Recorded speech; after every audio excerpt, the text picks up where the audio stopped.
Gold, trusted gold buyers. మీరు తాకట్టు పెట్టిన బంగారాన్ని విడిపించి ఈ రోజు ఉన్న మార్కెట్ ధరకు కొనబడను.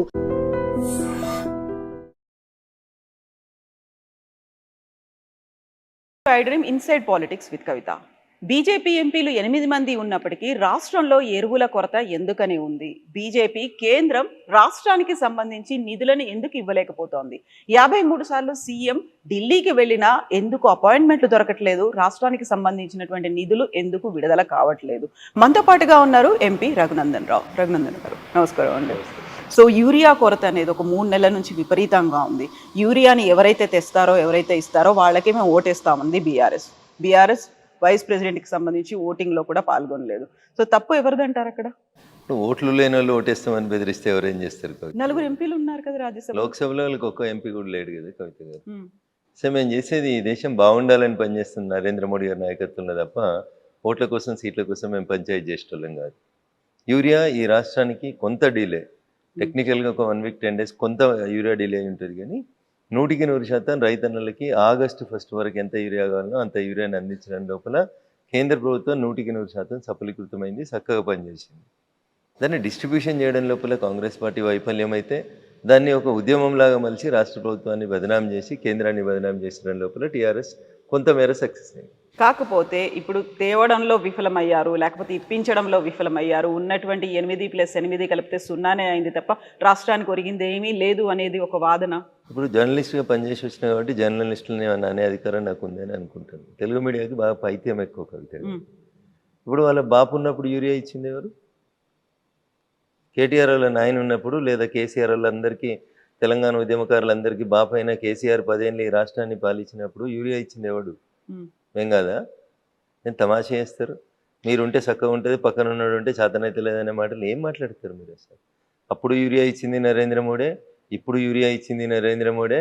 అన్ని రాష్ట్రాలకి ఎంత అవసరం ఉందని ఇండెంట్ పెడితే అంత ఇచ్చింది మేమే. దానికి యూరియా ఇయ్యలేదు. దానికి కూడా ఆర్టిఫిషియల్గా వాళ్ళు ఒక ఉద్యమాన్ని ప్రారంభిస్తే రైతులు ప్యానిక్ గురై రోజు లైన్లో నిల్చొని ఇబ్బందులు ఎదుర్కొనేటువంటి పరిస్థితి వస్తుంది. ఇది వాళ్ళు కావాలని క్రియేట్ చేసినారు. కొంత రాష్ట్ర ప్రభుత్వం వైఫల్యం ఉంది, డిస్ట్రిబ్యూషన్ లోపల ప్రాపర్గా చేయకపోవడం. రైతులు పానిక్ కాకుండా ఎక్కడికక్కడ మంత్రులు పోయి సెంటర్లని సందర్శించి ప్రజలకి రైతులకి భరోసా ఇవ్వాల్సినటువంటి కాంగ్రెస్ మంత్రులు వైఫల్యం చెందిరు. వీళ్ళకి అడ్మినిస్ట్రేషన్ మీద పట్టు లేదు. వాళ్ళకి బురద జల్లుట లోపల పూర్తి పట్టు వచ్చింది. వాళ్ళు బురద జల్లుతారు, వీళ్ళు పట్టించుకుంటలేరు. ఇంతే తేడా అందులో. ఇండెంట్ వాళ్ళు పెట్టలేదా లేకుంటే ఇవ్వలేకపోయారా? ఏమైంది అక్కడ? కవిత గారు, ఇట్లా భూతద్దాలు పెట్టి ఇండెంట్లు పెట్టలేదా ఏమైతే నువ్వు నెలకు సరిపోయే రేషన్ తెచ్చుకుంటావు. సడన్గా కోవిడ్ వచ్చి లాక్డౌన్ అయింది, ఏం చేస్తారు? భారతదేశానికి అనుకోకుండా ఒక యుద్ధం వచ్చింది, కొంచెం ఇబ్బందికరమైన పరిస్థితి వచ్చింది. ఉన్న దాంట్లో రైతులన్నీ కన్విన్స్ చేసి జూలై 31 దాకా రాని కొరత ఆగస్టులో ఎందుకు వచ్చింది? ఏం చేసింది రాష్ట్ర ప్రభుత్వం? ఎంత పెట్టింది ఇండెంట్, ఎంత ఇచ్చిండ్రు? నేను DDRC మీటింగ్లో మా జిల్లాలో పాల్గొన్నాను కాబట్టి చెప్తా ఉన్నాను. నేను మీకు జూలై లాస్ట్ వీక్లో గౌరవ మంత్రి వివేక్ గారితో కలిసి పాల్గొన్నప్పుడు నేను అడిగిన మా జిల్లా కలెక్టర్ గారిని, యూరియా మీకు సరిపోయినంత వస్తుందా వస్తలేదా, ఆగస్ట్ ఇండెంట్ సరిగా పెట్టిండ్రా పెట్టలేదా అని అడిగినాను. అది రాష్ట్ర ప్రభుత్వం చెప్పాలి. వాళ్ళు ఎంత అడిగితే అంత ఇచ్చినాం. మధ్యలో కొంత పాకిస్తాన్ తోటి యుద్ధం వల్ల ఒక 1 వీక్ 10 డేస్ కొంచెం డిస్టర్బెన్స్ అయిన మాట వాస్తవం. దాన్ని మేము అంగీకరించేందుకు చిత్తశుద్ధితోటి ఉన్నాం. కానీ టీఆర్ఎస్ ఒకటే పనిగా బురద జల్లే కార్యక్రమం పెట్టుకొని 30 మంది పేమెంట్ ఇచ్చేటువంటి జీతగాళ్ళని జర్నలిస్టులకు పెట్టుకొని ఏది పడితే అది చేస్తుంటే ఎవడేం చేస్తాడు కవిత గారు? దానికి కేసీఆర్ ఉన్నప్పుడు యూరియా అయింది, కేసీఆర్ ఇంట్లో ఫామ్ హౌస్లో తయారు చేసుకొని తెచ్చి రైతులకంతా యూరియా ఇచ్చిండా? మా బాబు ఉంటే మంచిగా వచ్చింది, వేరే ఎవడో తెలియదు. పోయిన సంవత్సరం రాలేదా మరి? ఇదే ఈసారి ఎందుకు వచ్చింది? ఆ డిఫికల్టీని గమనించకుండా రాజకీయ లబ్ధి కోసం పొద్దుగలెత్తే బురదల్లే కార్యక్రమాన్ని 30 మెడికల్ కాలేజీలు కాదు 30 యూట్యూబ్ ఛానళ్ళకి జీతం ఇవ్వాలని కేటీఆర్ అనేటువంటి జీతం ఇచ్చి చేస్తుంటే ఎవడేం చేస్తాడు దానికి కవిత గారు? ఇబ్బంది జరిగిన మాట వాస్తవం, వారం 10 రోజులు అవస్థ అయిన మాట వాస్తవం. ఆ వారం 10 రోజులు సరిగా మేనేజ్ చేసుకోవడం ఈ ప్రభుత్వానికి చేతగా లేదు అంటున్నా. ఉన్న యూరియాని రైతులకు భరోసా ఇవ్వకపోతే 2 అవసరం ఉన్న వాళ్ళు వచ్చే పసలు కూడా దొరుకుతుందని 4 తీసుకుంటున్నారు. దీనివల్ల కొంత కొరత వచ్చింది, కొంత బ్లాక్మెయిల్ చేస్తూ ఉన్నారు, కొంత బ్లాక్ మార్కెటింగ్ చేస్తూ ఉన్నారు, డీలర్లు కొంతవరకు ఇబ్బంది పెడతా ఉన్నారు రైతుల్ని. దీన్ని కంట్రోల్ చేయాల్సినటువంటి రాష్ట్ర ప్రభుత్వం చేయలేక వైఫల్యం చెందితే ఆగో పులి అంటే ఇగో తోక అని వీళ్ళు ఇక దాన్ని భూతద్దంలో పెట్టి వీళ్ళు రచ్చ చేసి రైతులంతా పానిక్ క్రియేట్ చేసేటువంటి కార్యక్రమాన్ని చేస్తూ ఉన్నారు. వాళ్ళది కత్తి కాదు నెత్తి కాదు, రాష్ట్రంలో లేరు, ఢిల్లీలో లేరు, అందుకని వేస్తూనే ఉన్నారు బురద. 30 యూట్యూబ్ ఛానళ్ళని పెట్టి పేమెంట్ ఆర్టిస్టులను పెట్టి నడిపిస్తూ ఉన్నారు, నటన చేస్తూ ఉన్నారు. ఎట్లయితుంది అట్లా కవిత గారు? బాధ్యత ఉండాలి, ఏదన్నా బాధ్యత ఉండాలి, భరోసా ఇవ్వాలి రాష్ట్ర ప్రభుత్వంపై. ఏసీగా ఇంత ఉంది, ఇంత స్టాక్ ఉంది, ఇంత లేదు, మీరు ఇట్లా ఉండండి అని వాళ్ళకి చెప్పుకునే పరిస్థితి లేదు రాష్ట్ర ప్రభుత్వానికి. ఒక మంత్రి పోయి ఏ జిల్లాలో కలెక్టరేట్లో కూర్చొని సమీక్షించి చెప్పడు. కాంగ్రెస్ తోటి ఈ దరిద్రం ఉంటే టీఆర్ఎస్ తోటి ఆ భావ దారిద్ర్యం ఉంది. ఇద్దరు కలిసి మమ్మల్ని బదనాం చేసేయాలనే కార్యక్రమం తప్పితే ఏముంది అందులో చెప్పండి. సో వాళ్ళిద్దరూ కలిశారని మీరు అంటున్నారు. మొన్న ఎన్నికల్లో ఓటేయకపోవడానికి కారణమే బీఆర్ఎస్ బీజేపీకి బీ టీంలా ఉంది కాబట్టి ఓటేయలేదని జయరాం రమేష్. బీఆర్ఎస్ అనేది ఇర్రెలెవెంట్ అవుతుంది రాష్ట్ర రాజకీయాల్లో. నేను ఈ మాట ఏదో రఘునందన్ కావాలని టీఆర్ఎస్ని తిడతాడు కాబట్టి తిట్టాలని తిడతలేడు, ఓకేనా? అరే నీ కుటుంబాన్నే కంట్రోల్ చేసుకోవడం చేతలు అయితే లేదు, రేపు నీ రాష్ట్రాన్ని ఏం కంట్రోల్ చేస్తావు నువ్వు? బిడ్డకి కొడుకు మధ్యలో ఆస్తుల పంపకాలలో పంచాయతీ నడుస్తూ ఉంది, దాన్ని సరి చేసుకోరి ఫస్ట్. మీరు బీఆర్ఎస్ వాళ్ళు అది ఆలోచించుకోరి ఫస్ట్. అది ఆలోచించుకోవడం చేత కాదు, అది చేయడం చేత కాదు. బావకు నాకంటే ఎక్కువ పదవులు ఇస్తారు అని మరదలో ఇల్లు చేస్తూ ఉంది.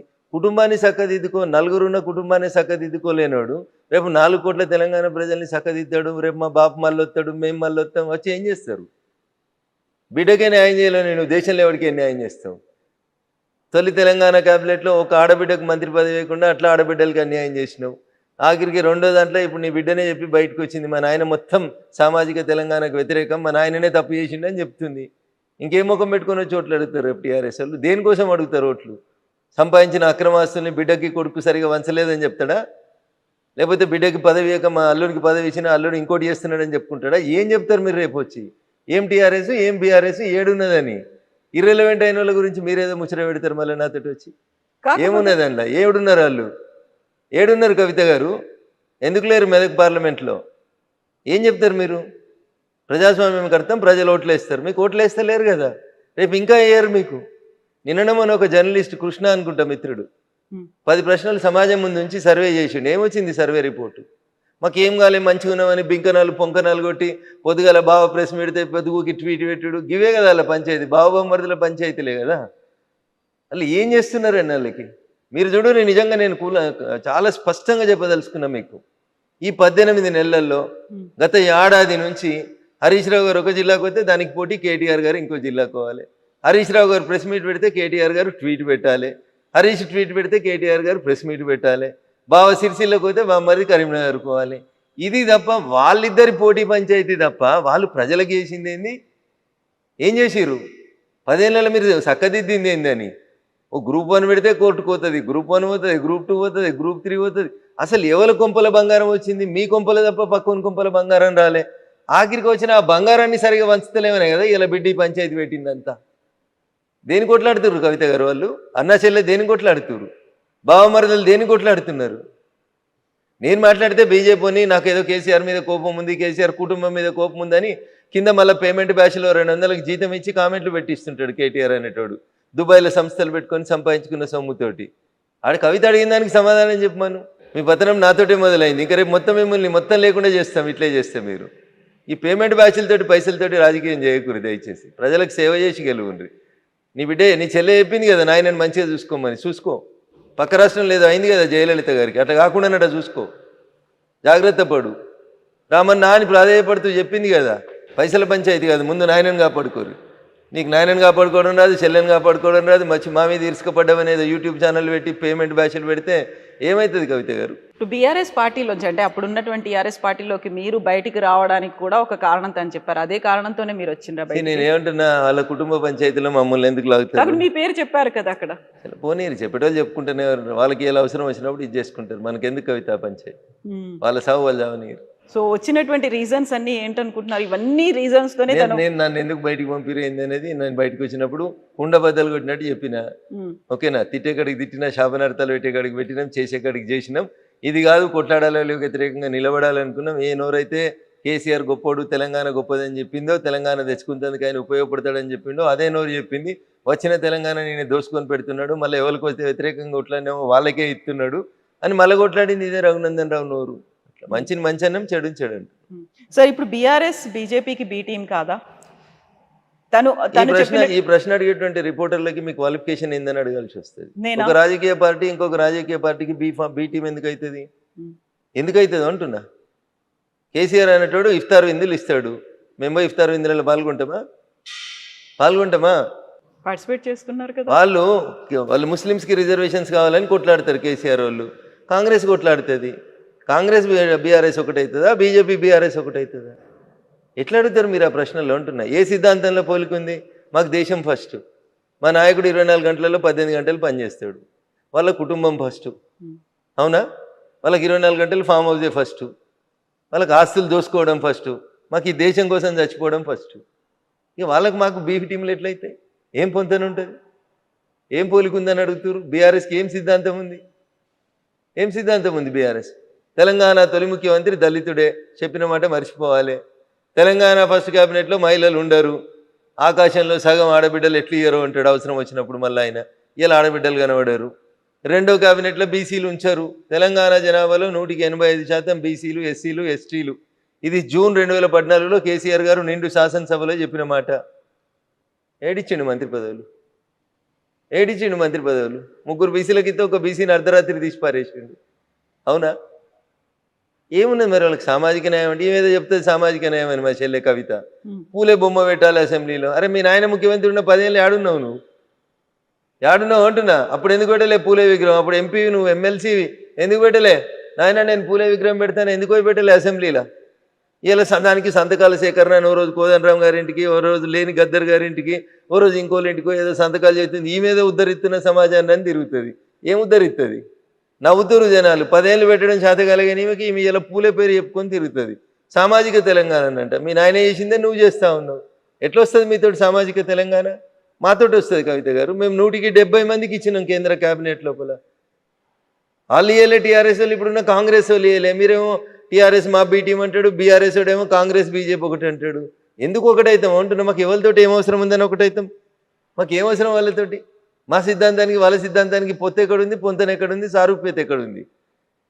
30 ఏళ్ళు దేశాలకి అధ్యక్షులుగా వాళ్ళే ఉంటారు. ఒక పార్టీ ఉంటే ఆ పార్టీకి మొత్తం వాళ్ళే, జీవితకాలం వాళ్ళే అధ్యక్షులు, జీవితకాలం వాళ్ళే ప్రైమ్ మినిస్టర్లు ఉండాలి, వాళ్ళ కుటుంబాలే ప్రైమ్ మినిస్టర్లు ఉండాలి. వాళ్ళతో మాకు పోలికి ఎక్కడిది? టీఆర్ఎస్ వాళ్ళు అంటారు కాంగ్రెస్ బీజేపీ ఒకటి అంటారు. ఎట్లా ఒకటి అవుతుంది? ప్రతి 3 ఏళ్ళకి ఎవరున్నా సరే మేము అధ్యక్షుడిని మార్చేస్తాం, ఎంత పెద్దోళ్ళనైనా కానీ. మ్యాక్సిమం అంటే రెండోసారి అవకాశం ఇస్తుంది మా పార్టీ. ఎట్లయితుంది కవిత గారు? ఎట్లా బీటీం అవుతుంది బీఆర్ఎస్? ఏ లెక్కన బీటీం అవుతుంది చెప్పు? ఏ సిద్ధాంతం ప్రకారం బీటీం అవుతుంది? కాంగ్రెస్ వాళ్ళది నోరా మోరా వాళ్ళు ఆలోచించుకోవాలి. రాహుల్ గాంధీ అంటాడు ఓటు చోరీ అయింది అంటాడు, ఎంపీల ఓట్లు చోరీ అయినాయంట. ఏం మాట్లాడతారు కవిత గారు? ఈయన ఇట్లా మాట్లాడతాడు కేటీఆర్, ఆయన అట్లా మాట్లాడతాడు. ఏం మనుషులు వీళ్ళు అసలు? ఓటు చోరీ అవుతుంది అంటే ఏంది? నువ్వు ఎవరిని అవమానిస్తున్నావు? ఎంపీలను అవమానిస్తున్నావా? నీ పార్టీ ఎంపీలను అవమానిస్తున్నావా? నీ పార్టీ ఎంపీలు ఎట్లా నువ్వు చెప్తున్నారు? వాళ్ళు ఆత్మప్రబోధానుసారం వేస్తే వేసి ఉంటారు. ఆడ విప్ లేదు కాబట్టి వేసి ఉంటారు. దానికి ఎవడు ఏం చేస్తాడు? ఇండి కూటమి ఎంపీలు వేస్తే వేసి ఉంటారు. నీకేంది ఉంటారు? నీకు నియంత్రణ లేదు.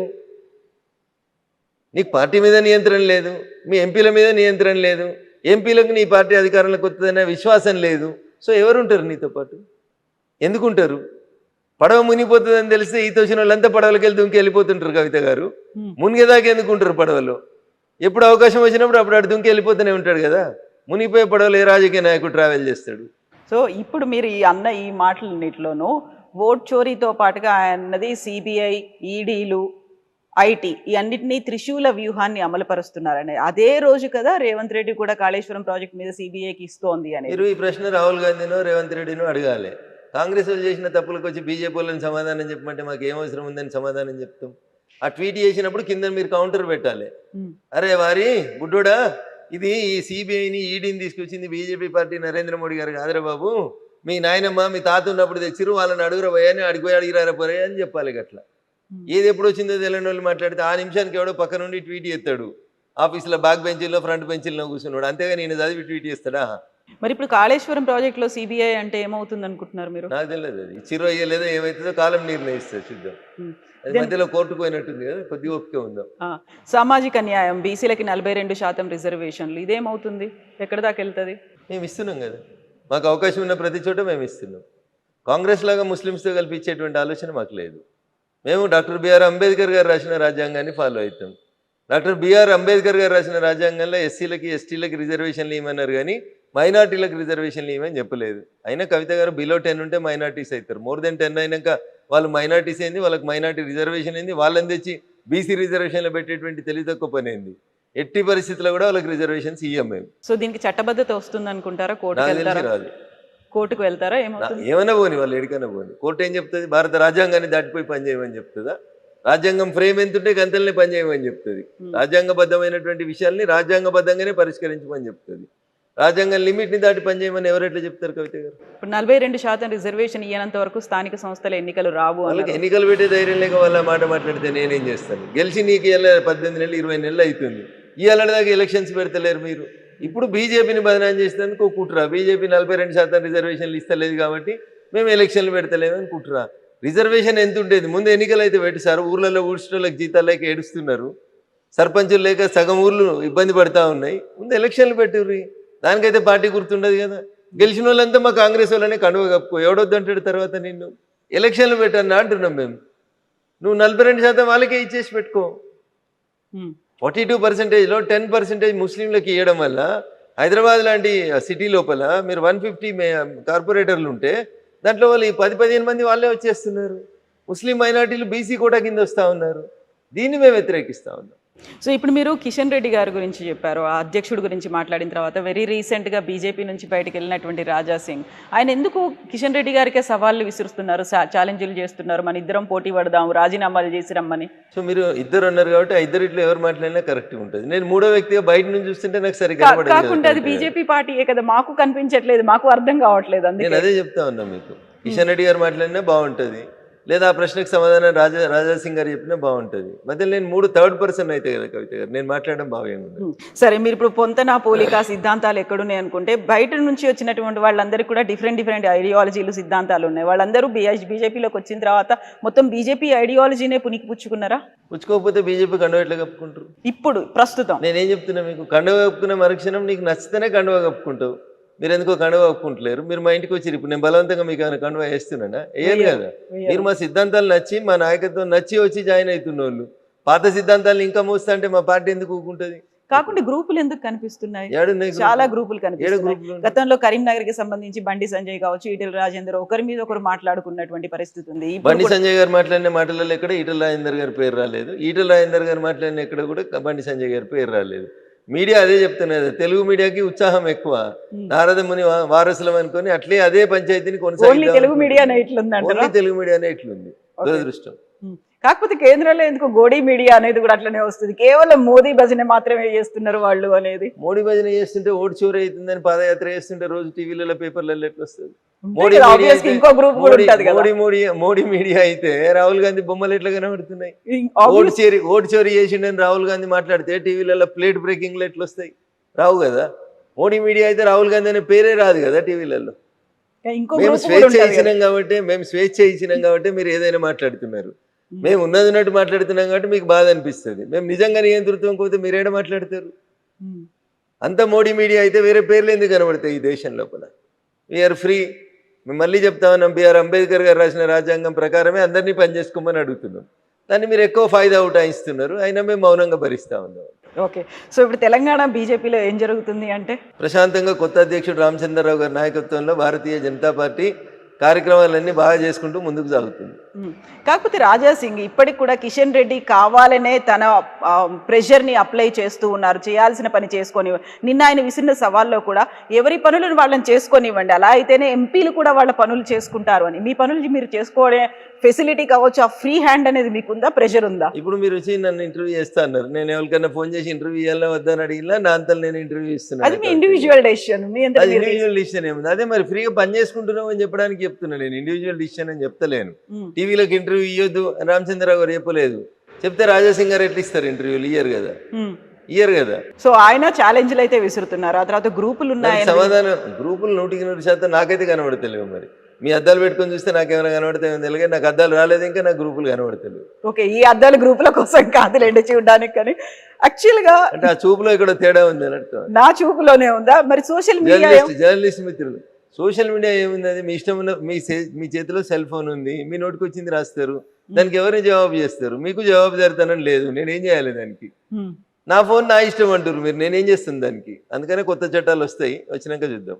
ఎప్పుడు వస్తున్నాయి? ఏం చట్టాలు అవి? సమయం సందర్భాన్ని బట్టి తీసుకొస్తాం. సో నియంత్రించే చట్టాలా, గ్యాగ్ ఆర్డర్స్ లాంటివి వస్తున్నాయి? ఏం చెప్తా ఉన్నా నేను, చట్టాలు తీసుకొస్తామని చెప్పినాం, నియంత్రిస్తామని చెప్పలేదు. నేను ఏం చట్టాలు తెస్తారంటే, మీరు నా ఇంట పైసలు ఉన్నాయి, నేను 10 మందికి సరిపోయి భోజనం వండుతాను, ఒకళ్ళే తింటారు, 9 మంది భోజనం రోడ్డు మీద మారేస్తా అంటే అది ఆపాలే అని చెప్తాం. అది నియంత్రించే చట్టం అవుతుందా?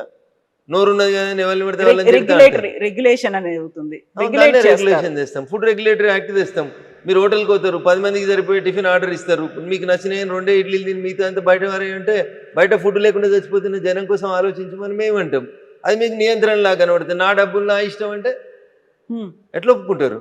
నీ డబ్బులు కాదు, ఈ దేశంలో నువ్వు పనిచేస్తే నీకు వచ్చిన వేతనం అది. ఈ దేశంలో మిగతా ఎట్లున్నారో కూడా చూడాల్సిన సామాజిక బాధ్యత ఉంటుంది మీ మీద. దాన్ని విస్మరించి నా ఇష్టం ఉన్నట్టు నేను ఉంటా అంటే ఉండనియేది.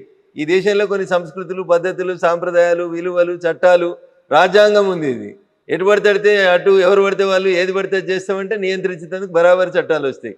మీరు ఏమనుకుంటే మాకేమవుతుంది? జనానికి ఉపయోగపడే చట్టాలు తీసుకొస్తారు. ఎస్, ఈ నియంత్రణకి నాకు ఈ మధ్య జరిగిన ధర్మస్థల ఇన్సిడెంట్స్కి సంబంధించి అక్కడున్నటువంటి మఠాధిపతులు, సన్యాసులు అందరూ వెళ్ళి అమిత్ షాని కలిసిన తర్వాత ఆయన ఒక మాట అన్నారు అని, నియంత్రించడానికి ఒక చట్టం అనేది తీసుకొస్తాం. ఎందుకంటే రిలీజియన్ సిస్టమ్కి సంబంధించి హిందూ మఠాల మీదనో హిందూ దేవాలయాల ప్రార్థనాలయాల మీదనే అటాక్ అవుతుంది కాబట్టి దానికి సంబంధించినటువంటి ఒక చట్టం తీసుకురావాల్సినటువంటి అవసరం ఉంది. ఆ దిశగా మేము ఆలోచిస్తున్నామని. అది కూడా రాబోతుందా? ఇప్పుడు సికింద్రాబాద్లో మీరు ఒక హనుమంతుని దేవాలయం ధ్వంసం అయింది. ఏం చెప్పారు పోలీసు వాళ్ళు? ఓ మతిస్థిమితం లేని కర్ణాటకకు చెందిన వ్యక్తి చేసిండు అని చెప్పారు. తర్వాత నా పార్లమెంట్లో వచ్చి సదాశివపేటలో ఒక హనుమంతుని గుడి ధ్వంసం అయింది.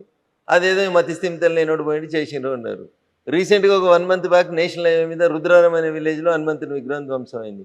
వీళ్ళంతా పక్క రాష్ట్రాలకు వెళ్ళి వచ్చి మతిస్థిమితం లేని వాళ్ళు వచ్చి 100 kilometers ట్రావెల్ చేసి వస్తుంటే వాడికి మధ్యలో మసీదు కనబడతలేదా? రోడ్డు మీదనే ఉంటాయి కదా మసీదులు. వాడికి దారిలో ఎక్కడ చర్చి కనబడతలేదా? 200 kilometers ఒక హనుమంతుని కూడా కనబడుతుందా? అంటే దేవాలయాల మీద దాడులు జరుగుతుంటే మౌనంగా చూసుకుంటూ ఉండాలి. మేము 180% ఉన్న హిందువులు మౌనంగా ఉండాలి. 10% లేని వాళ్ళు వచ్చి రోడ్ల మీద మా మసీదుని ముట్టొద్దు, మేము రోడ్డు మధ్యలో కడతామంటే సపరేట్ కూకోవాలన్నా? సుప్రీంకోర్టు చెప్పింది కదా, ఏ ప్రార్థనా మందిరం ఉన్నా తీసేయమన్నది. తీసేస్తాం, తప్పకుండా తీసేస్తాం, నిలబడి తీసేస్తాం, నిల్చోబెట్టి తీసేస్తాం సందర్భం వచ్చినప్పుడు. నువ్వు దాన్ని నియంత్రిస్తున్నట్టువా తల్లి, ఇంకేమంటావు నీ ఇష్టం. చట్టం ముందు అందరూ సమానం అనేది మేము చెప్పదలుచుకున్నాం, చెప్తాం, అదే మాట చెప్తాం. సో ఇక్కడ నుంచి సీఎం కేంద్రానికి 53 సార్లు వెళ్ళాడు. కాకపోతే కేంద్ర ప్రభుత్వం తరఫున రావాల్సినటువంటి హామీలు కావచ్చు, విభజనకు సంబంధించినటువంటి ఇప్పటికీ అమలు జరగలేదు అనే దాంతో పాటుగా బడ్జెట్ కేటాయింపులు అనేవి. కవిత గారు, నేను అందుకని తెలుగు మీడియాకు పైత్యం అని చెప్పిన. 53 సార్లు పోయినప్పుడు ఎన్నిసార్లు మోడీ గారిని కలిసిరు, ఎన్నిసార్లు కేంద్ర మంత్రులను కలిసిరు? మీ దగ్గర లిస్ట్ ఉందా? లేదు. పేపర్ కటింగ్లు ఉన్నాయా?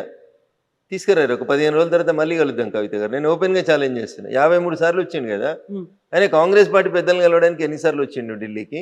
భారతీయ జనతా పార్టీ నాయకత్వంలోని ఎన్డీఏ ప్రభుత్వ పెద్దలను కలవడానికి ఎన్నిసార్లు వచ్చిండు? కాంగ్రెస్ వాళ్ళు ఎన్నిసార్లు అపాయింట్మెంట్ ఇచ్చారు? ప్రభుత్వ పెద్దలు ఎన్నిసార్లు అపాయింట్మెంట్ ఇచ్చారు? తీరు మీ 53 అపాయింట్మెంట్లు డేట్లు దిగిరి. నేను ఇంట్లో లేని, ఇంట్లో ఉంటే నా దగ్గర ఫైల్ ఉంది. ఏ రోజు వచ్చిండు, ఏ రోజు ఎంతమందిని కలిసిండు అనేది నేను ఇస్తాను మీకు లిస్టు. వచ్చిన ప్రతిసారి మేము ఇచ్చినాం. ఆఖరికి నీకు రాహుల్ గాంధీ నీకు ఇవ్వలేదు టైం, మేము ఇచ్చినాం. మా ప్రధానమంత్రి గారు ఇచ్చిర్రు, ఈ దేశ ప్రధానమంత్రి గారు ఇచ్చిర్రు. ఎట్లా కవిత గారికి ఇట్లా అంటే బురద తల్లితే ఎట్లా? పైత్యం అనే పదం ఎందుకు అంటే గిందుకనే 53 సార్లలో నువ్వు 10-15 సార్లు నీ పార్టీ పని కోసమే పోయినావు. దానికి కూడా కేంద్రానికి పోయినా అని చెప్తావు. ఫండ్స్ ఇచ్చే విధానం, అరే మీ యూపీఏ ప్రభుత్వం అధికారంలో ఉన్నప్పుడు రేవంత్ రెడ్డి గారు, కాంగ్రెస్ పెద్దలారా, యూపీఏ 1 యూపీఏ 2 హయాంలో మీరు 32% ఫండ్స్ని, డివల్యూషన్ ఆఫ్ ఫండ్స్ అని ఒక చట్టం ఉంటుంది. దాని ప్రకారం డెవల్యూషన్ ఆఫ్ ఫండ్స్ ప్రకారం కేంద్రానికి ఎన్ని రావాలి, రాష్ట్రాలకు ఎన్ని రావాలని ఫండ్స్ పంచుతారు. 32% పంచేటోళ్ళు మీరు. ఆక్స్ఫర్డ్లో చదువుకొని ప్రపంచంలో గొప్ప ఆర్థికవేత్త అన్న మన్మోహన్ సింగ్ గారు ఈ దేశాన్ని పాలించిన 10 ఏళ్లలో కేంద్రం నుంచి రాష్ట్రాలకు వచ్చిన నిధులు 32% అయితే, భారత ప్రభుత్వం నరేంద్ర మోడీ గారు ప్రధానమంత్రి అయిన మే 2014 నుంచి ఇప్పటిదాకా మేము ఇస్తున్న నిధులు ఎవరు అడగకముందు మేము పెంచింది 42% పెంచినాం. కవిత గారు మీకు ఎందుకు కనబడతలేవు? అందుకనే మళ్ళీసారి ఎల్వి ప్రసాద్ పోయి కళ్ళు మళ్ళీ మంచి చెక్ చేసుకోరని చెప్తున్నాం. మీరు 53 సార్లు వచ్చింది మా కోసం కాదు, డివల్యూషన్ ఆఫ్ ఫండ్స్ రాసింది మేం కాదు, భారత రాజ్యాంగంలో ఫండ్స్ పంపిణీ ఎట్లా జరగాలని చెప్తే గట్లే చేస్తూ ఉన్నాం. గతంలో ఉన్నటువంటి కాంగ్రెస్ ప్రభుత్వం వచ్చే కంటే ముందు, అంటే నరేంద్ర మోడీ గారు అధికారంలోకి వచ్చే కంటే ముందు 32% రాష్ట్రాలకు నిధులు ఇస్తే, మేము అధికారంలోకి వచ్చినాక 42% నిధులు ఇస్తామని ఇస్తున్నాం. ఎందుకు? 10 ఏళ్ళు ముఖ్యమంత్రిగా చేసిరు కాబట్టి, మోడీ గారికి ముఖ్యమంత్రుల కష్టాలు తెలుసు కాబట్టి రాష్ట్రాలకు ఇచ్చే డబ్బుల్ని పెంచిండు కదా. మీరు ఏ ఊరికైనా పోయి, ఈ రాష్ట్రం కాదు ఏ రాష్ట్రానికైనా పోయి చూడు, ఆ రాష్ట్రంలో రోడ్లు ఎవరైనా ఎత్తురు అంటే ఒక్కటే ఒక నేషనల్ హైవే డిపార్ట్మెంట్ వేస్తుంది, భారత ప్రభుత్వం వేస్తుంది. రైల్వే 4 లక్షల కోట్ల రూపాయలు ఖర్చు పెట్టి రైల్వేలు ఎక్స్పాన్షన్ అవుతున్నాయి, బ్రాడ్ గేజ్లు అవుతున్నాయి, ఆర్ఓబీలు, ఆర్యూబీలు, metre గేజ్లు, broad గేజ్లు అవుడు, Vande Bharat ఎక్స్ప్రెస్లు. Secunderabad railway station పోయి చూడు కవితమ్మ, శంషాబాద్ ఎయిర్పోర్ట్ తోటి పోటీ పడేటట్టుంది. అది గవి కనబడాయి మనకి. కేంద్రం పైసలు ఇస్తలేదు. ఎవరు ఇస్తుర్రు? చెర్లపల్లికి పోయి చూడు, 1000 కోట్లు పెట్టి కట్టినాం రైల్వే టెర్మినల్, ఎట్లుందో చూడురు ఒకసారి. దేశంలో ఎప్పుడో స్వతంత్రం కంటే ముందు కట్టిన రైల్వే స్టేషన్లు తెలంగాణలో 42 రైల్వే స్టేషన్ల రూపురేఖలు ఎట్లా మారినాయో చూడురు. ఇప్పుడు రైల్వే స్టేషన్లలో ఎస్కలేటర్లు వచ్చినాయి కవిత గారు. మీరు ఎప్పుడైనా రైలు ఎక్కితే తెలుస్తుంది. పోయి సికింద్రాబాద్ రైల్వే స్టేషన్ చూడుర్రి, చెర్లపల్లి రైల్వే స్టేషన్ చూడుర్రి. అరే నిన్ననో మొన్ననో పేపర్లో రాసుకుంటున్నాడు రేవంత్ రెడ్డి, ఫ్యూచర్ సిటీకి వెళ్ళి అమరావతి దాకా రోడ్ ఎత్తాడట 12 లైన్లు. పైసలు ఎవరు ఇస్తున్నారు కవిత గారు? మేమే ఇస్తున్నాం. కోమటిరెడ్డి వెంకటరెడ్డి గారు చెప్తారు, హైదరాబాద్ టు విజయవాడ మేము 8 లైన్ల రోడ్డు చేస్తున్నాం. పైసలు ఎవరు ఇస్తారు? గ్రీన్ఫీల్డ్ ఎక్స్ప్రెస్ హైవే భారత ప్రభుత్వం నరేంద్ర మోడీ గారు ఇస్తారు. సూర్యాపేటకి వెళ్ళి ఖమ్మం పోవాలంటే ఇంతకుముందు 3 గంటలు పడుతుండే కవిత గారు, ఇప్పుడు గంట కూడా పట్టది. ఎవరు ఇచ్చిరు నేషనల్ హైవే? భారత ప్రభుత్వం నరేంద్ర మోడీ గారి నాయకత్వంలో ఇచ్చింది. ఏం మాట్లాడతారు కవిత గారు? పైసలు వస్తా లేకపోతే మీరు ఒక్కసారి గట్ల పోర్రి, ఇంకా మేడ్చల్కి వెళ్ళి కొంపల్లికి వెళ్ళి అత్వెల్లి గట్ సైడ్ పోయి రండి. రోడ్డుకి నరకం నరకం కనబడుతుంది రోడ్డు మీద. ఇలా 6 లైన్స్ రోడ్ వేసి 1200 కోట్లు ఇచ్చి పని చేపిస్తా ఉన్నాం. నా పార్లమెంట్ కాన్స్టిట్యున్సీ ప్రారంభమయ్యే బిహెచ్ఎల్ దగ్గరికి రండి. బిహెచ్ఎల్ చౌరస్తాలో సిగ్నల్ పడితే గంట ఏడ్చుకుంటా నిల్చుంటారు జనాలు. ఇప్పుడు 5 నిమిషాల లోపల బిహెచ్ఎల్ చౌరస్తా పారైపోతారు. సుమారు 200 కోట్లతోటి ఫ్లైఓవర్ కట్టినాం, నేషనల్ హైవే మీద కట్టినాం. మియాపూర్ చౌరస్తా నుంచి సంగారెడ్డి చౌరస్తా దాకా 6 లైన్స్ రోడ్ వేస్తా ఉన్నాం. నేషనల్ హైవేస్ నడుస్తున్నాయి. మీరు ఏదైనా కూరుకోయి స్టేట్ హైవే చూసినా పోరు ఎట్లుందో చెప్తా నేను. మీరే కంపేర్ చేసి చూడు state highways and national highways, ఎవరి పనితీరు ఎట్లుందో తెలుస్తుంది. ముఖం మంచి లేక దెబ్బలు కొడితే ఎట్లా తల్లి? ఇప్పుడు ఇవన్నీ చెప్తున్నటువంటి రఘునందన్ రావు ఇన్ని రకాలుగా మాట్లాడుతుంటే ఎందుకని బయట మాట్లాడట్లేదు మీరు? ఎందుకు వీటి వినిదా? ఇది బయట కాకపోతే ఇంట్లో మాట్లాడుకుంటున్నాం. ఇంటర్వ్యూలో మాట్లాడేది కదా, ప్రపంచం అంతా చూస్తుంది కదా. ఇంటర్వ్యూలో ప్రతి మీటింగ్ ఇప్పుడు నాతో పాటు మీరు సిద్దిపేటకి రండి. కొద్దిసేపు అయిన తర్వాత నేను జిఎస్టీ మీద అవగాహన సదస్సు పెడుతున్నా. నిన్న పెట్టిన గజ్వేల్లో, మొన్న పెట్టిన మెదక్లో గంటన్నర వర్తక వాణిజ్య వ్యాపార అడ్వకేట్లు, డాక్టర్లు, కిరాణా దుకాణాలు, సిమెంట్ దుకాణాలు, హార్డ్వేర్ దుకాణాలు అందరినీ కూర్చోబెట్టి 2 గంటలు వస్తున్న కవిత గారు జనానికి బయట మాట్లాడకపోతే ఇంట్లో మాట్లాడుతున్నాడు. కాకపోతే చేసినటువంటి పథకాలు కేంద్రం అయితే ఏమేవైతే తీసుకొచ్చిందో ప్రాజెక్టులు వీటన్నిటి గురించి చెప్పాల్సినటువంటి బీజేపీ ఎంపీలు ఆ స్థాయిలో చెప్పలేకపోతున్నారు కదా అనేది. రోజు పొద్దున్నే సాయంత్రం దాకా నా ఫేస్బుక్ ఓపెన్ చేసి చూడు. రోజు ఎన్ని గంటలు అరుస్తా ఉన్నా, ఎన్ని గంటలు చెప్తా ఉన్నా. పాల మీద పైసలు తగ్గించినాం, పాల మీద తగ్గించినాం, ఉప్పు మీద తగ్గించినాం, మందుల మీద తగ్గించినాం, మీరు తిరిగే స్కూటీ మీద తగ్గించినాం, మీ సార్ తిరిగే కారు మీద తగ్గించినాం, దేని మీద తగ్గియలేదు. ఆఖరికి హెల్త్ ఇన్సూరెన్స్ మీద 0 చేసినాం, జిఎస్టీ తగ్గించి మీ ఇంటికి నెలకు 15,000 రూపాయలు ఖర్చు తగ్గించినాం. దాని గురించి మాట్లాడరు ఎందుకు కవిత గారు? మేం చెప్పకపోతే ఎవరు చెప్తా ఉన్నారు? ప్రతి పేదోడికి లాభం జరుగుతుంది జిఎస్టీ వల్ల. 12 లక్షల ట్యాక్స్ ఎగ్జంప్షన్ ఇచ్చినాం కదా మీకు. ఎవరు ఇచ్చిర్రు? నరేంద్ర మోడీ గారి నాయకత్వంలో నిర్మలా సీతారామన్ ఆర్థిక మంత్రి ఇచ్చిర్రు. మరి మీరు ప్రపంచం మెచ్చిన గొప్ప ఆర్థికవేత్త కదా. మీ హయాంలో ఇన్కమ్ ట్యాక్స్ ఎగ్జంప్షన్ ఎంత ఉండే? కాంగ్రెస్ హయాంలో 10 ఏళ్ళు మీరు కూడా పాలిచ్చిర్రు కదా. ఏమైంది? అయితే నేను అనేది కేవలం రఘునందన్ రావే ఎందుకు మాట్లాడుతున్నాడు, మిగిలిన ఎంపీలు కావచ్చు, ఎమ్మెల్యేలు కావచ్చు, ఇక్కడ ఉన్నటువంటి లీడర్లు ఇవన్నీ ఎందుకు మాట్లాడలేకపోతున్నారు? ఎందుకని చెప్పట్లేదు? ఎవరు చెప్తలేదు. ఎవరి నియోజకవర్గాల వాళ్ళ మేము తిరిగి చెప్పుకుంటున్నాం. ఎవరి పని వాళ్ళు చేస్తూనే ఉంటారు. చేతుల పని చేతులు చేస్తే, కాళ్ళ పనులు కాళ్ళే చేస్తాయి. అందరూ మాట్లాడరు కవిత గారు. కొందరు మాట్లాడతారు, కొందరు పని చేస్తారు, కొందరు ఇంకొక పని చేస్తారు. దేవుడు ఎవరికి ఏది ఇస్తే ఆ శక్తి ప్రకారం పని చేసుకుంటూ పోతారు కదా కవిత గారు. ఎస్. సో అందరూ పని చేయలేరు, కొంతమంది మాట్లాడతారు, కొంతమంది పని చేస్తారు. వెరీ రీసెంట్గా బీజేపీకి సంబంధించి ఒక నిర్ణయం తీసుకుంటున్నట్టున్నారు. 10 ఏళ్ల నుంచి ఎవరైతే పదవుల్లో ఉన్నారో వాళ్ళకి పార్టీ వైపు, పార్టీలో బాగా పనిచేస్తున్న వాళ్ళని పదవుల వైపు అనేది. రఘునందన్ రావుకి కేంద్ర మంత్రి వస్తుందా? నేను పనిచేస్తున్నాను కదా ఎంపీ. అదే అంటున్నా నేను, పార్టీలో ఇక్కడ పనిచేస్తున్నారు కాబట్టి కేంద్ర మంత్రిగా వస్తుందా? పార్టీగా పనిచేస్తలేను, నేను ఎంపీగా పనిచేస్తా ఉన్నా. పార్టీ అవకాశం ఇచ్చింది, ఎంపీగా గెలిచిన. అరే 20 లక్షల మంది జనానికి పొద్దుగలైతే సాగుకోసలు ఉన్నది. వర్షాలతోటి రోడ్లు తెగిపోతున్నాయి, మోరీలు తెగిపోతున్నాయి, జ్వరాలు వస్తున్నాయి, రకరకాలైనటువంటి సమస్యలు వస్తూ ఉన్నాయి. అన్ని సమస్యల్ని అడ్రస్ చేసేందుకు పనిచేస్తూనే ఉన్నా కదా. 24/7లో నేను కూడా చూడరు మీరు ఒకసారి. నేను అందుకనే చెప్పిన మీకు, నేను చెప్తే నాది నేను గొప్పగా కనబడుతుంది.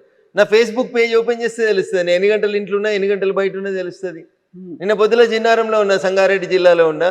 నిన్న సాయంత్రం వచ్చేసరికి నేను మళ్ళీ గజ్వేల్కి పోయినా, సిద్దిపేట జిల్లాకు పోయిన. ఎంతమందిని కలిసినా, ఎన్ని సంఘాలను కలిసినా, జిఎస్టీ గురించి ఎంత ఎక్స్ప్లెయిన్ చేస్తున్నాం. సేవా పక్వాడా నరేంద్ర మోడీ గారు 75వ జన్మదినాన్ని పురస్కరించుకొని ఏమేం చేయాలి, 17 సెప్టెంబర్ నుంచి అక్టోబర్ 2 దాకా కంఠశోష పెట్టుకొని చెప్తా ఉన్నారు మా ఎంపీలు. కాలుకు బల్పం కట్టకుండా తిరుగుతున్నారు మా ఎమ్మెల్యేలంతా కాన్స్టిట్యున్సీలలో. అందుకే అంటున్నా నేను, మంత్రి పదవి వస్తుందా అని అడుగుతున్నాను. ఏం మంత్రి పదవి? నాకు మంత్రి పదవి వస్తుంది కేంద్రంలో అని అడుగుతున్నాను. కేంద్రంలో ఇప్పుడు ఏం ఎక్స్పాన్షన్ లేదు కదా తల్లి. తొందరలో మొన్న తీసుకున్నటువంటి ఒక నిర్ణయం ఇంటర్నల్ గా జరిగింది. మొదటిసారి గెలిచినటువంటి ఎంపీని కవిత గారు. నాకంటే చాలా మంది సీనియర్లు ఉన్నారు, 3 సార్లు గెలిచిన వాళ్ళు, 4 సార్లు గెలిచిన. ఎఫిషియన్సీ ఎవరి దగ్గర అవుతుందో, ఎవరైతే క్రమశిక్షణ కలిగినటువంటి కార్యకర్తగా పార్టీ ఏం పని చేయమంటే ఆ పని చేస్తాను. పార్టీ పిలిచి అది ఏం చేయమంటుందో ఆ పనికి నేను కట్టుబడి ఉంటాను. రేపు పిలిచి మంత్రి పదవి ఇస్తే ఇంకా వేగంగా పనిచేస్తాం. ఇంకో పదవి ఇస్తే ఇంకా పని చేస్తాం, లేదు ఇప్పుడు ఉన్నదానికి న్యాయం చేయమంటే చేస్తాం, న్యాయమే చేస్తాం. సో డిమాండ్లు ఏమి ఉండవా రఘునందన్ రావుకి? ఏం లేవు, ఏమీ ఉండవు, సైలెంట్ గా వర్క్ చేసుకుంటూ పని వెళ్ళిపోతారు. చేసుకుంటూ పోతుంటే వద్దంటే వస్తాయి కవిత గారు. పని చేయని వాళ్ళకి రావు ఏం కానీ. నేను పని నమ్ముకున్నాని పని చేసుకుంటూ పోతా ఉంటాను. శివుడు ఆజ్ఞ లేకపోతే చీమ గర్వది. నన్ను వస్తున్న దేవుడు ఏదో రాసి పంపించి ఉంటాడు, దాని ప్రకారం నడుస్తూనే ఉంటుంది journey. Either you can change my life or I can change your life. Exactly. So ఇప్పుడు జిహెచ్ఎంసీ ఎలక్షన్స్ కి సంబంధించి అవుతాయి అంటారా? ఎప్పుడుండే ఛాన్సెస్ ఉంటాయి? జూబ్లీ హిల్సే కాలేదు, జిహెచ్ఎంసీ దాకా ఎందుకు పోతారు కవిత గారు? పొద్దుగా లేచిరు ఛాయ్ తాగురు, అప్పుడే బిర్యానీ ఎట్లా తింటారు? బిర్యానీ సాయంత్రం దాకా ఎప్పుడైనా తినవచ్చు, ముందు ఛాయ్ తాగురు. జూబ్లీ హిల్స్ కానీ జూబ్లీ హిల్స్ అయినాక జిహెచ్ఎంసీ పెట్టాలన్నా వద్దా? ఇప్పుడు సర్పంచ్ పెట్టిండు కదా, ఎంపీటీసీ పెట్టిండు కదా, మున్సిపాలిటీ పెట్టిండు కదా, అట్లే జిహెచ్ఎంసీ పెట్టడా చూద్దాం. జూబ్లీ హిల్స్ ది ఎట్లా ఉండబోతుంది ఏమనుకుంటున్నారు మీరు? 100% భారతీయ జనతా పార్టీ అభ్యర్థి గెలుస్తాడు. ఎవరుంటారు? పార్టీ ఎవరిని నిర్ణయిస్తే వాళ్ళు ఉంటారు. ఓకే, దెన్ వాట్ అబౌట్ ఆ 10 కవిత గారు కూడా దరఖాస్తు చేసుకోవచ్చు, ఇంకా జాయిన్ అవ్వలేదు. అవ్వకుండా జాయిన్ పెట్టుకోవచ్చు దరఖాస్తు. ఓకే, జిఎస్టీ మీద అంత గొప్పగా మాకు సాయం చేసింది కాబట్టి నేను ఒక పేదింటి ఆడబిడ్డను నేను పోటీ చేస్తాను, మీరు వచ్చి కూడా పెట్టుకుంటే పరిశీలిస్తాం, అట్లా ఎవరైనా రావచ్చు. ఓకే. సో ఇప్పుడు 10 మంది ఫిరాయింపు ఎమ్మెల్యేలకు సంబంధించి ఏమవుతుందని అనుకుంటున్నారు వాళ్ళు? ఇంకా బీఆర్ ఏం కాదు, ఏం జరగదా? అది ఏమైతే తల్లి, సుప్రీంకోర్టు చెప్పింది స్పీకర్ ని నిర్ణయం తీసుకోమన్నది. 3 నెలల్లో నిర్ణయం తీసుకోండి, చర్యలు తీసుకోండి అంది. 3 నెలల్లో తీసుకోండి అని చెప్పలేదు, తీసుకుంటారని ఆశిస్తున్నాం అన్నది. చేస్తావా చేస్తావా అనలేదు సుప్రీంకోర్టు, చేస్తారని ఆశిస్తున్నా అన్నది. ఆశించడాన్ని ఇప్పుడు వాళ్ళు ఒక ఆదేశం ఇచ్చిర్రు, ఈయన పాటిస్తాడు, 3 నెలల్లో వింటాడు. ఒక్క ఎమ్మెల్యే కూడా పార్టీ మారలేదనే రాసిచ్చిర్రు, దాని మీద నిర్ణయం ఇస్తాడు, అయిపోయి ఇంకే అంతే. వాళ్ళు ఆదేశించిర్రు, ఈయన చించుతాడు, అంతే. ఏముంటుంది తల్లి అందులో? ఇంకంతకు మించి ఏం జరగదు. నాకున్న పరిజ్ఞానం మేరకు అంతకంటే ఎక్కువ ఏమవుతుంది కవిత గారు? సరే, ఇప్పుడు మనం ధర్మస్థల ఇప్పుడు వాళ్ళు ఇష్యూస్ చెప్పినారు కదా, ఎమ్మెల్యేస్ అంతా రాసిన రాతపూర్వకమైన సమాధానంలో మేము పార్టీ మారలేదు, మేము ముఖ్యమంత్రి గారిని పనుల కోసం అని పోయి కలిస్తే ఆయన జాతీయ జెండా ఉన్నటువంటి 3 రంగులది కప్పిండు, అది కాంగ్రెస్ కండువ కాదు, అలా చేయి గుర్తు లేదు అన్నాడు, అయిపోయాయి. దేరెంటిసా పంచాయతీ, ఇంకేం పడైంది? సో ఆన్సర్ బానే ఉందా? సఫిషియంట్ గానే ఉంది అంటే తెలుగు గల వకీళ్ళు రాసిచ్చారు దానికి సమాధానం. గట్లా ఉండాలి కదా తెలుగు కల వకీళ్ళు కూడా. అంటేనే తెలుగు గలవాడు కదా, క్లయింట్ కాపాడుకునేటోడు వకీలు కదా, కలిసి వచ్చేట్టుగా ఉన్నది వాళ్ళకి. అంటే అడ్వాంటేజ్ ఏంటంటే అక్కడ పార్టీ కండువా జాతీయ జెండా ఉన్న కండువా రెండు దాదాపు ఒకే రకంగా ఉంటాయి కాబట్టి అది వాళ్ళు డిఫెన్స్ తీసుకోవడానికి కలిసి వచ్చినట్టు కనబడ్డది. ఇప్పుడు అలా బండ్ల కృష్ణమోహన్ రెడ్డి గారు అని ఒక ఎమ్మెల్యే ఉన్నారు, గద్వాల ఎమ్మెల్యే గారు, మీకు గుర్తుండాలి. ఆయన ఒకసారి ఒక పోలీస్ స్టేషన్లో పోయి కంప్లైంట్ పెట్టిండు, గుర్తుందా కవిత గారు? ఏమని పెట్టిండు? కాంగ్రెస్ వాళ్ళు వాళ్ళ ఫ్లెక్సీలో నా బొమ్మ పెడుతుర్రని ఆయన ఎఫ్ఐఆర్ చేయించిండు. అంటే దాని అర్థమైంది కవిత గారు? ఏం చెప్పు, నాకు తెలియక అడుగుతున్నా. కాంగ్రెస్ వాళ్ళ ఫ్లెక్సీలో ఈయన ఉన్నాడు అంటే కాంగ్రెస్ వాళ్ళు వాళ్ళ ఫ్లెక్సీలలో నా బొమ్మ పెట్టుకున్నారు, తప్పుగా నా బొమ్మను పెట్టి ప్రచారం చేస్తున్నారని ఎమ్మెల్యే పోయి పోలీస్ స్టేషన్లో కంప్లైంట్ రిజిస్టర్ చేయించి వచ్చిండు. ఆయన కాంగ్రెస్ లో ఉంటే కేసు ఎందుకు రిజిస్టర్ చేపిస్తాడు?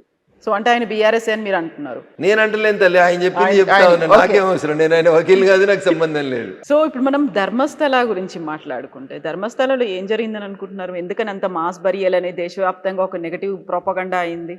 మన పక్కన ఉన్నటువంటి పొరుగు దేశాలను మీరు గమనిస్తా ఉన్నారు, లెఫ్ట్ వింగ్కి సంబంధించినటువంటి మేధావులన్నీ కలిసి దేశాలను అస్థిరం చేసి, చిన్న భిన్నం చేసి, పార్లమెంట్లను తగలబెట్టించి, ప్రైమ్ మినిస్టర్లు ఇళ్ళని తగలబెట్టించి, అంత నానా న్యూసెన్స్ ఎవరు చేస్తూ ఉన్నారంటే ఈ విచ్చలవిడితనానికి అలవాటు పడ్డటువంటి లెఫ్ట్ వింగ్కి అనుబంధంగా పనిచేసేటువంటి వ్యక్తులు, ద సోకాల్డ్ మేధావులు. ఎవడో పైసలు ఇస్తే వీడు ఆ మేత తిని ఏమంటారు ఆవు గడ్డి తిని పెండబెట్టినట్టు చేసేటువంటి మూర్ఖులు వీళ్ళంతా. ఆ దేశంలో ఉండి ఆ దేశాన్ని పతనాలు కోరుకుంటున్నారు. శ్రీలంకలో 3 ఏళ్ల కింద అదే అవుతుంది, 2 ఏళ్ల కింద బంగ్లాదేశ్లో అవుతుంది, 4 రోజుల కింద పక్క నుండి ఇంకో దేశంలో జరుగుతుంది. ఎందుకు జరుగుతున్నాయి ఇవన్నీ? ఎందుకు జరుగుతున్నాయి? ఎవరి వల్ల జరుగుతున్నాయి? ప్రజాస్వామ్యంలో ఒక పద్ధతి ఉంటుంది, ఎలక్షన్లకి ఓటుకి మీకు నచ్చని నాయకుడు ఉంటే ఎలక్షన్లో దించడానికి ఒక అవకాశం ఉంటుంది. ఏంది పంచాయతీలన్నీ ఎందుకు జరుగుతున్నాయి ఇవన్నీ ఒకసారి ఆలోచించరు మీరు, దయచేసి ఆలోచిస్తే ప్రజలకు అర్థమవుతుంది. హిందూ మతం మీద బురద జల్లతందుకు జరుగుతున్నటువంటి కుట్రలు కుతంత్రాలు కాకుండా ధర్మస్థలంలో ఏం జరుగుతుంది? కేరళ ఎంపీ వైపు ఏళ్ళు ఎందుకు పోతా ఉన్నాయి? ఎవరా కేరళ ఎంపీ? ఆయనకి ధర్మస్థలకి ఏం సంబంధం? ఆయన ఏ మతం మీద దాడి చేస్తూ ఉన్నాడు? ఆయన ఏ మతాన్ని పాటిస్తూ ఉన్నాడు? ఒకసారి ఆలోచించరు దయచేసి.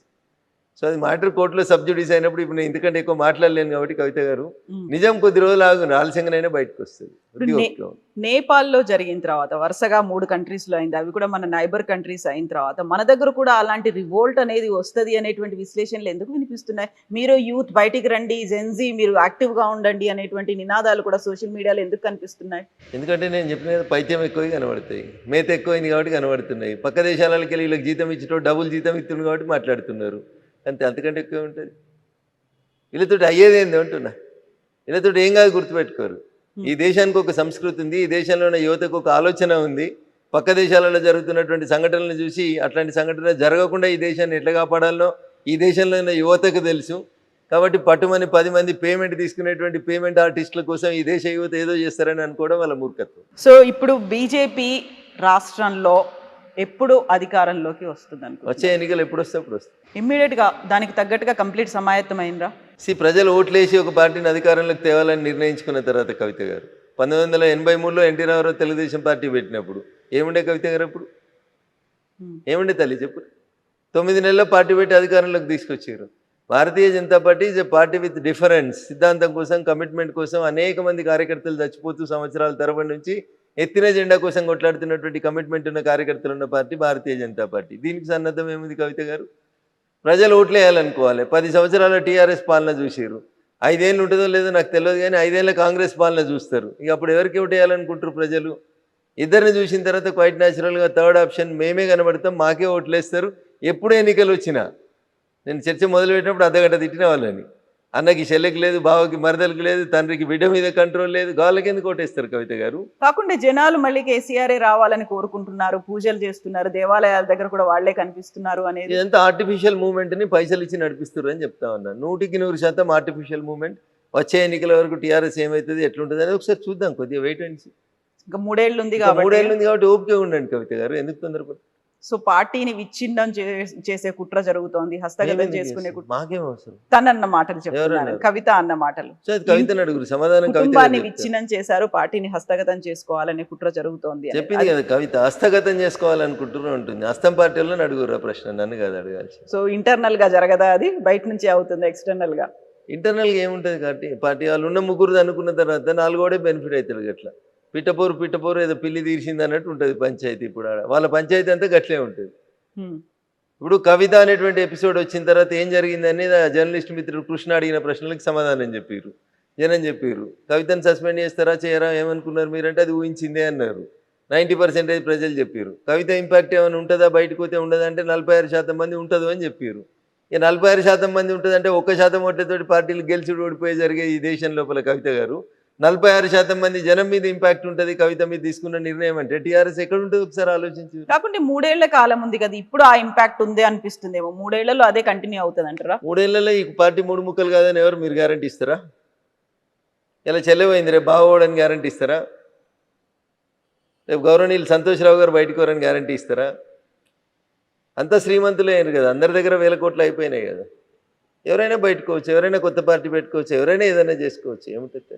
సో ఇప్పుడు మళ్ళీ బీజేపీ వచ్చే పరిస్థితులు ఉన్నాయంటారా? మీరు చెప్పినట్టుగా అప్పుడు ఎన్టీఆర్ పార్టీ స్థాపించినప్పుడు 9 నెలల్లోనే అధికారంలోకి అంటే అలాంటి పరిస్థితి ఇప్పుడు ఉందా? అంతకంటే ఎక్కువ ఘోరమైన పరిస్థితి ఉంది. ప్రజలు కాంగ్రెస్ని అంతకంటే ఎక్కువ ద్వేషిస్తారు, టీఆర్ఎస్ పట్ల అంతకంటే ఎక్కువ కోపంగా ఉన్నారు ప్రజలు. భారతీయ జనతా పార్టీ ఒకటి ఆల్టర్నేట్ కనబడుతుంది, ఎన్నికలు ఎప్పుడు వస్తాయని ఎదురు చూస్తారు. యూనిటీ ఉందా బీజేపీలో? మరి దానికోసం సమిష్టిగా పోరాడడానికి కృషి చేయడానికి ఉంది, కలిసికట్టుగా ఉంది. 100% ఉంది తల్లి. అందరం కలిసే ఉన్నాం, కలిసి కట్టుకునే ఉన్నాం, కలిసి కొట్లాడతాం, కలిసి అధికారంలోకి. కాకపోతే ఎవరికి వాళ్ళు ఇండివిజువల్ గా మాట్లాడుతున్నారు, ఎవరికి వాళ్ళు సెపరేట్ గా. కవిత మా ఇంటికి వచ్చి ఇంటర్వ్యూ చేస్తే రఘునందన్ రావు సమాధానం చెప్తాడు కానీ రాజేందర్ గారు బండి సంజయ్ గారు ఎట్లా చెప్తారు తల్లి? దీన్ని కూడా ఇండివిజువల్ గా మాట్లాడుతుంది. మీరు రేపు బండి సంజయ్ గారు ఇంటర్వ్యూ చేయరు, ఆయన కూడా మాట్లాడుతాడు. అరవింద్ గారు ఇంటర్వ్యూలు చేయడం వేరు, పబ్లిక్ గా మీడియా ముందు మాట్లాడడం వేరు ఉంటది. కార్యకర్తల సమావేశాల్లో రోజు ఏం మాట్లాడతారు? కార్యకర్తల సమావేశం అంతటి జరుగుతున్నాయి దేశంలో, అందరు ఎంపీలు పనిచేస్తారు. ఒక్కసారి నా 3 రోజులు వెనక పోయి చూడరాదు, 3 రోజుల నుంచి నేనేం పని చేసినా కనబడుతుంది కదా తల్లి. ఎందుకంటే ఊరికి అనుమానం పెట్టుకొని ఇబ్బంది పడతావు మనసులో. చూడు అట్లే ప్రతి ఎంపీకి ఒక ఫేస్బుక్ పేజ్ ఉంది, చూడు ఒకసారి ఎవరెవరు ఎక్కడ పనిచేస్తారు, ఏం మాట్లాడుతారో తెలుస్తుంది కదా. అందరం పనిచేస్తున్నాం, నియోజకవర్గాల్లో పనిచేస్తున్నాం, రాష్ట్ర నాయకత్వం బలంగా ఉంది, కేంద్ర నాయకత్వం బలంగా ఉంది, పార్టీ అధికారంలోకి వస్తుంది. So are very confident. ఎన్ని లెక్కల్లో చెప్పమంటే ఎట్లా చెప్తారు? ఎన్ని వస్తాయి అని అంటారు మీరు? అధికారంలో రావడానికి ఎన్ని సీట్లు కావాలో అన్ని వస్తాయి. చాలా మ్యాజిక్ ఫిగర్ క్రాస్ అవుతే సరిపోతుంది అంటారా? సరిపోదు. ఇప్పుడు కాంగ్రెస్కి ఎన్ని వచ్చినాయి? 63 వచ్చినట్టున్నాయి కదా. సరిపోతలేవా? అంతే మరి. అంతేనా? అంటే 63 కాదు, రేపు 119 ఉంటాయా, 153 అవుతాయా, 175 అవుతాయా? చాలా కాలంలో చాలా మార్పులు వస్తాయి తల్లి. 3 ఏళ్లలో వన్ నేషన్ వన్ ఎలక్షన్ వస్తుంది. మహిళా రిజర్వేషన్ 33% వస్తుంది. స్టేట్ అసెంబ్లీలో ఉన్న సీట్లు రీఆర్గనైజ్ అవుతాయి. దాంతోపాటు ఎస్సీ ఎస్టీల సీట్లు రీఆర్గనైజ్ అవుతాయి. భారత పార్లమెంట్లో సీట్లు పెరుగుతాయి. జనగణన పూర్తి అయిన తర్వాత రీఆర్గనైజేషన్ కమిటీస్ వస్తాయి. ఇన్ని పెట్టుకొని రేపు ఏమవుతుందో తెలియనప్పుడు 3 ఏళ్ల తర్వాత ఏమవుతుందో ఇప్పుడు ఎట్లా ఉంచుతాం కవిత గారు? అందులో 42% రిజర్వేషన్తో పాటుగా ఇప్పుడు కర్ణాటక గవర్నమెంట్ కూడా మళ్ళీ బీసీ కులగణన చేయాలి అనేటువంటి ఒక నిర్ణయానికి ఎప్పుడో చేసిన కులగణన ఏమైంది కవిత గారు? అది ఎప్పుడో 10 ఏళ్ల కింద చేశారు కాబట్టి మళ్ళీ ఇప్పుడు శాస్త్రీయంగా చేయాలి అనేది. కాంగ్రెస్ అధికారంలో ఉన్నప్పుడు ఒక రకంగా ఉంటుంది, ప్రతిపక్షంలో ఉంటే ఒక రకంగా ఉంటుంది. కాంగ్రెస్ ఈ దేశంలో బీసీలకు ఏ రోజు కూడా న్యాయం చేయలేదు. ఈ దేశానికి స్వతంత్రం వచ్చిన 75 ఏళ్ల తర్వాత నిన్న ప్రమాణ స్వీకారం చేసినటువంటి గౌరవనీయులు రాధాకృష్ణన్ గారు భారతదేశానికి మొట్టమొదటి ఓబీసీ ఉపరాష్ట్రపతి. అంటే మీరు అర్థం చేసుకోరు కాంగ్రెస్ సంస్కారం ఏందో. 55 ఏళ్ళు ఈ దేశాన్ని పాలించి ఒక ఉపరాష్ట్రపతిని, ఒక ఓబీసీ క్యాండిడేట్ని చేయలేనటువంటి పార్టీ కాంగ్రెస్ పార్టీ. వాళ్ళు 42% రిజర్వేషన్ ఏడిస్తారు కవిత గారు. వాళ్ళ గురించి ఏదో బాగా పట్టుకొని తనలాడుతూ ఉన్నారు మీరు. మీ క్యాండిడేటే దిక్కులేడు. ఎవరికి ఇచ్చారు ఉపరాష్ట్రపతి క్యాండిడేట్? సుదర్శన్ రెడ్డి గారు ఓసీకి ఇచ్చారు. ఎందుకు బీసీకి ఎందుకు వెళ్ళలేదు మరి? రేవంత్ రెడ్డి పొద్దులు అయితే బీసీ ఢిల్లీ దాకా వచ్చి ధర్నా చేసినావు కదా, నీకు మోకా వచ్చింది కదా, నువ్వు ఎందుకు అమలు చేయలేదు? 42% కాదు, ఒక సీటు ఓబీసీ ఈ దేశంలో ఇయ్యాలటి దాకా ఎవరు చేయలేదు. మేము చేస్తున్నామని ఒక ఓబీసీ క్యాండిడేట్ని ఎందుకు పెట్టలేదు? పోనీ మీ హైకమాండ్ పెట్టలేదు, మరి మేము ఒక ఓబీసీ క్యాండిడేట్ని పెట్టినాం. కొంతమంది బీసీ ఎంపీలు మాకు ఓటేసారు, మీకెందుకు కడుపు నొత్తుంది? ఓటు చోరీ ఏంది? ఓటు చోరీ ఏంది కవిత గారు? దానికి విప్పు ఉండదు. ఉపరాష్ట్రపతి ఎన్నికకు విప్పు ఉండదు. విప్పు లేనప్పుడు ఏం పోయినా తనకి ఇష్టం ఉన్నట్టు ఓటేసుకుంటాడు. నువ్వు క్రాస్ ఓటింగ్ అయింది అనేది, దాంట్లో క్రాస్ అయింది, ఓటింగ్ అయింది, నాకు అర్థం కాదు. మీరు ఎంపీ కవిత గారు, మీరు ప్రజల చేత ఎన్నుకోబడినటువంటి గౌరవ ప్రజాప్రతినిధి. మీరు ఎవరు కోటేయాలో ఇంకొకరు చెప్తారా? ఇంకొందరు దారుణంగా సిగ్గు లేకుండా మాట్లాడుతారు. 20 కోట్లకు ఎంపీలు పోయినరని, అమ్ముడు పోయి ఓటేసిరని. కొంచెం అన్నం తిన్నట్టు మాట్లాడి నేర్చుకోవాలి వాళ్ళు. ఎంపీలు 20 కోట్లు తీసుకొని ఓటేసిరా? ఇంత సంస్కారహీనంగా మాట్లాడతారా? నీ పార్టీ బీఫామ్ మీద గెలిచిన నువ్వు కంట్రోల్ చేసుకోవడం చేతగాక, నీ దగ్గర పనిచేసే నీ ఎంప్లాయీని నువ్వు కంట్రోల్ చేసుకోలేక మమ్మల్ని అంటే ఎట్లా కవిత గారు? మీ ఐటీఎంలో పనిచేసేవాడు పక్క ఛానల్లోనికి మీ సమాచారం ఇస్తుంటే అది మీ చేతగానితనం అవుతుంది, కానీ మాది ఎట్లయితుంది? అది ఎట్లయితే చెప్పుర్రి. So true. సో ఇప్పుడు సుదర్శన్ రెడ్డి గారి గురించి అమిత్ షా చేసినటువంటి ఆ వ్యాఖ్యలు మీరు విన్న తర్వాత ఏమనిపించింది? సో సల్వాజుడు మాట్లాడినంటే ఉన్నట్టు మాట్లాడతాడు కదా, అబద్ధం ఎందుకుంటుంది? 10 ఏళ్ల తర్వాత ఎందుకు ఇప్పుడు ఎందుకు మాట్లాడినరు? నువ్వు స్క్రీన్ మీదకి వచ్చినావు కాబట్టి మాట్లాడుతున్నావు, ఇవాళ నువ్వు రాజకీయాలకు వస్తున్నావు కాబట్టి మాట్లాడుతున్నావు. రాజకీయాలకు రాకపోతే నీ గురించి ఎందుకు మాట్లాడతాం? ఎందుకు